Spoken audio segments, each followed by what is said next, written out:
A. Pengertian bahan ajar.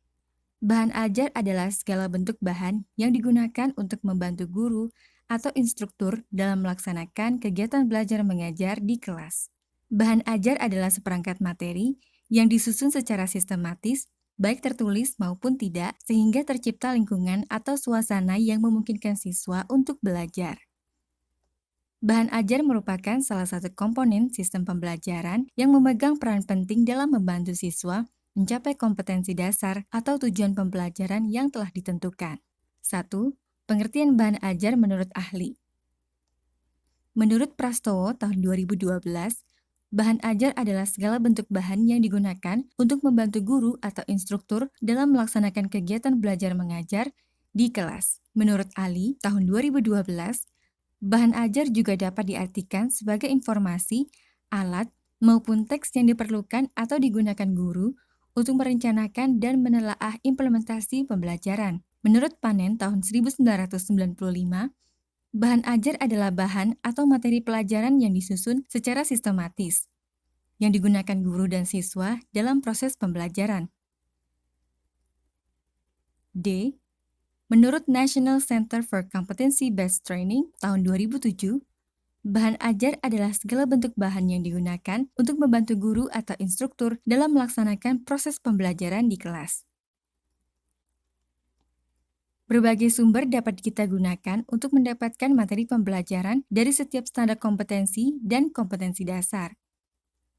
Sumber-sumber dimaksud dapat disebutkan di bawah ini. Yang pertama, buku teks. Yang kedua, laporan. Yang ketiga, jurnal. Yang keempat, pakar atau ahli bidang. Yang kelima, profesional.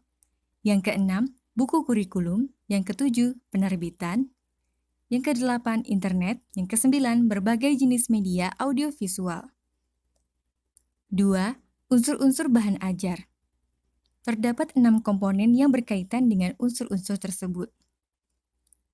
A. Petunjuk belajar. B. Kompetensi. C. Informasi pendukung. D. Latihan-latihan. E. Petunjuk kerja atau lembar kerja. F. Evaluasi. B. Tujuan dan manfaat pengembangan bahan ajar. 1. Tujuan pengembangan bahan ajar. Bahan ajar disusun dengan tujuan antara lain sebagai berikut. A.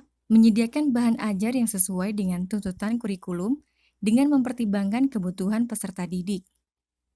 B.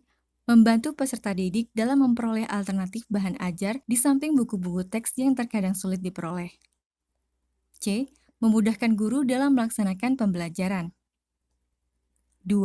Manfaat pengembangan bahan ajar. A. Manfaat bagi guru antara lain sebagai berikut. Yang pertama, bahan ajar yang sesuai tuntutan kurikulum dan sesuai dengan kebutuhan belajar peserta didik. 2. Tidak lagi tergantung kepada buku teks yang terkadang sulit untuk diperoleh. B. Manfaat bagi peserta didik antara lain sebagai berikut. Yang pertama, kegiatan pembelajaran menjadi lebih menarik. Yang kedua, kesempatan untuk belajar secara mandiri dan mengurangi ketergantungan terhadap kehadiran guru dan mudah dalam mempelajari setiap kompetensi yang harus dikuasainya. C. Jenis-jenis bahan ajar. 1.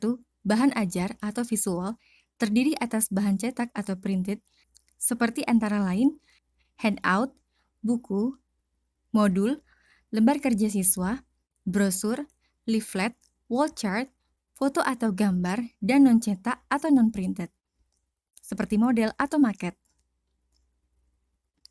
2. Bahan ajar audio, seperti kaset, radio, piringan hitam, dan compact disc audio. 3. Bahan ajar audiovisual, seperti video compact disc atau film. 3. Bahan ajar audiovisual, seperti video compact disc dan film. 4. Bahan ajar multimedia interaktif atau interactive teaching material, seperti CAI atau Computer Assisted Instruction, compact disc atau CD, multimedia pembelajaran interaktif, dan bahan ajar berbasis web atau web-based learning materials. Menurut Ellington dan Reis, tahun 1997, mengkelompokkan jenis bahan ajar berdasarkan bentuknya.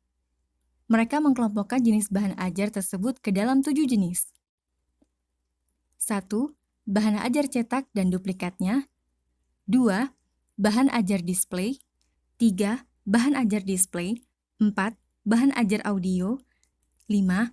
Bahan ajar audio yang dihubungkan dengan bahan visual diam. 6. Bahan ajar video. 7. Bahan ajar komputer. Mengacu pada pendapat ahli di atas, maka dalam modul ini penulis akan mengkelompokkan bahan ajar ke dalam 2 kelompok besar, yaitu jenis bahan ajar cetak dan bahan ajar non-cetak. 1. Bahan ajar cetak. Bahan ajar cetak adalah sejumlah bahan yang disiapkan dalam kertas yang dapat berfungsi untuk keperluan pembelajaran atau penyampaian informasi.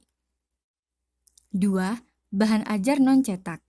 Dalam beberapa tahun terakhir ini, berbagai jenis bahan ajar non-cetak untuk keperluan pembelajaran tersedia di pasaran dalam jumlah yang terus meningkat dari tahun ke tahun.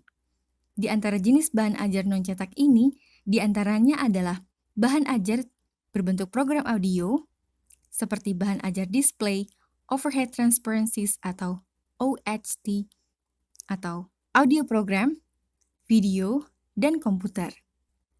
5. Pengembangan bahan ajar. A.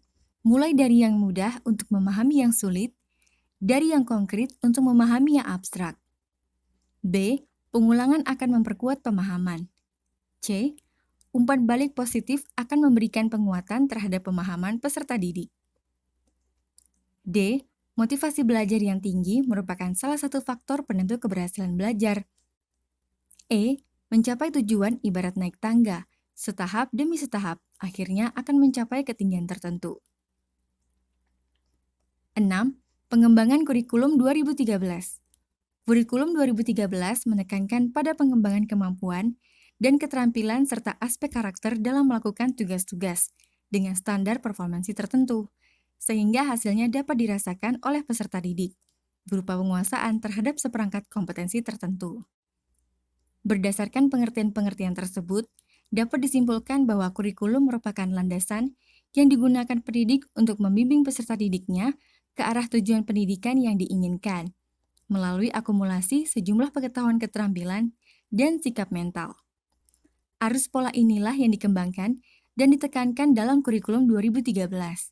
Di mana arus utama menekankan pada pengembangan kreativitas peserta didik dan penguatan karakter.